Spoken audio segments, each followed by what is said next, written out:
ध्यान से सुनो मेरी बातों को। जैसे कि हम सब जानते हैं कि मिजोरम में हम हिंदी भाषा को द्वितीय भाषा के रूप में जानते हो ना। सेकेंड लैंग्वेज है हिंदी लैंग्वेज मिजोरम में। क्या है फर्स्ट लैंग्वेज, किसको पता है? मिजोरम में कौन कौन से लैंग्वेज चलते हैं? ऑफिशियल लैंग्वेज मिजो और इंग्लिश, है ना। तो हिंदी हम ज़्यादा यहाँ पे मौका नहीं मिलता हमें बोलने और सुनने का मौका बिल्कुल नहीं मिलता है ना। तो इसीलिए जितना भी हो सके ज़्यादा से ज़्यादा हिंदी से रिलेटेड कोई भी प्रोग्राम टीवी में देखा करो, सुना करो, ठीक है। तो जितना अभी हम पढ़ाते हैं, मैंने देखा कि तुम्हारे स्पेलिंग, तुम हिंदी तो बोल लेते हो जैसे तैसे ना, लेकिन स्पेलिंग मिस्टेक हो जाता है। मिस्टेक क्यों होता है? क्योंकि जैसा हम हिंदी ऐसा चीज़ है जो हम बोलते हैं उसे हम जो लिखते हैं, ठीक है, और जो हम लिखते हैं वही हम बोलते हैं। कहते हैं कि हिंदी एक साइंटिफिक लैंग्वेज है। हिंदी क्या है? Scientific language. जैसे कि अब हिंदी में मात्रा के बारे में बोल रही हूँ, बहुत से ज़्यादातर बच्चे क्या पढ़ते हैं, इसको कैसे पढ़ते? तुम पढ़ के सुनाओ तो मुझे कैसे पढ़ते हैं?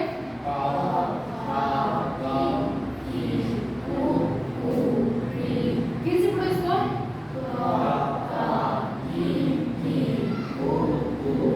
अच्छा देखो, कोई बच्चे बोल रहे क है ना। कहाँ पे क्या डिफरेंस है किसी को समझ में नहीं आ रहा। जब देखेंगे क का की, हम बोल रहे इसे की, है ना। इसका सही बोलने का तरीका देखो कैसे कहेंगे हम। क, मेरा मुंह कितना खुलता है, मेरे साथ साथ बोलो क। मेरे मुंह में देखो का, की,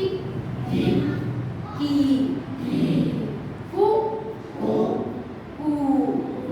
यही जो मात्रा है वो हमारा ज्यादातर गलतियां हो जाती है लिखते समय, ठीक है। तो देखो मैं तुम्हें इसको कविता के रूप में भी सुना के देखती हूँ, ठीक है। जैसे कि ये क है, एक पर्सन है ये, ठीक है।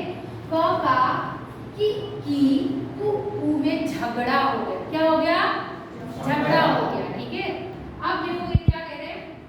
क कह रहा है कि मैं तो पहले आता हूँ और अकेला आता हूँ। मैं कैसे आता हूँ? पहले आता हूँ। कैसे आता हूँ? अकेला आता हूँ। एकला चलो रहे, सुना है ना। फिर ये का बोलता है, ये का क्या बोलता है पता है? तो क्या हुआ? मैं तो बाद में आता हूँ लेकिन सबका मुंह खोल देता हूँ। कैसे खोलता है? बोल के सुनाओ तो मुझे। का, मुंह खोल देता है ना सबका, ठीक है। और देखो ये की क्या बोलती है? ये छोटी की इसे कहते हैं ना।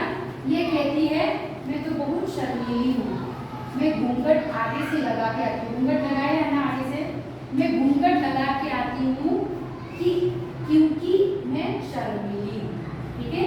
फिर ये बड़ा की बोलेगा, ठीक है। मैं तो तुम्हारे बाद आता हूँ, ठीक है। भले ही मैं तुम्हारे पीछे आता हूँ लेकिन मैं भी पीछे से चुनरी ओढ़ के आता हूँ। पीछे से आया ना साइन, देखो पीछे से चुनरी ओढ़ के आता हूँ और लोगों को समय देता हूँ मुझे बोलने के, जैसे कि कीमत, है ना। और ये देखो कु कहती है कि मैं तो बहुत ही छोटी हूँ, कम समय लेती हूँ। जैसे कोयल कहती है कु, कोयल कैसे कहती है? कु। और फिर दूसरा कहता है कू, कहता है मैं तो भले ही बाद में आता हूँ लेकिन मैं कोयल के कू, मेरे बिना कोयल कू नहीं करेगी। जैसे कि मैं नहीं हूँ तो कोयल का कू अधूरा रह जाएगा। कोयल कैसे कहती है? बोल के सुनाओ। कू, है ना। ये है कू, ये है कू। अब तुम्हें डिफरेंस पता है ना। अब देखो ये छोटी छोटी चीजें, ठीक है। आगे आओ, यहाँ पे दीपिका आगे आओ, इसको लेके पकड़ो, आओ आगे दिखा के आगे होना, ठीक है। तो तुम आओ, ये लेके बैठेगी का।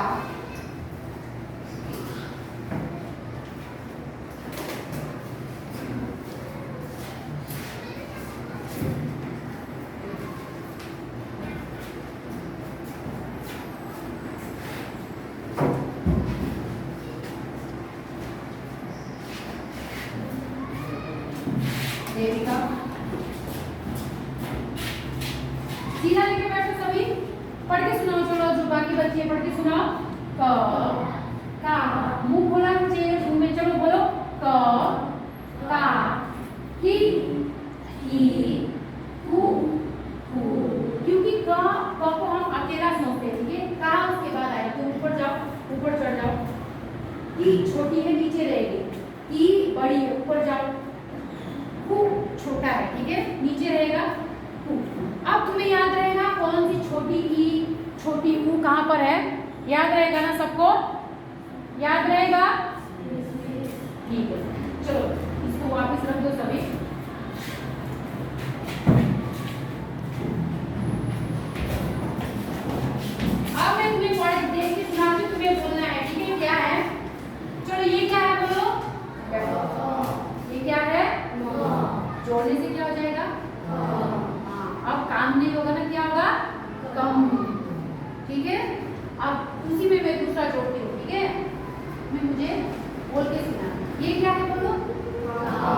बताओ मुझे क्या है?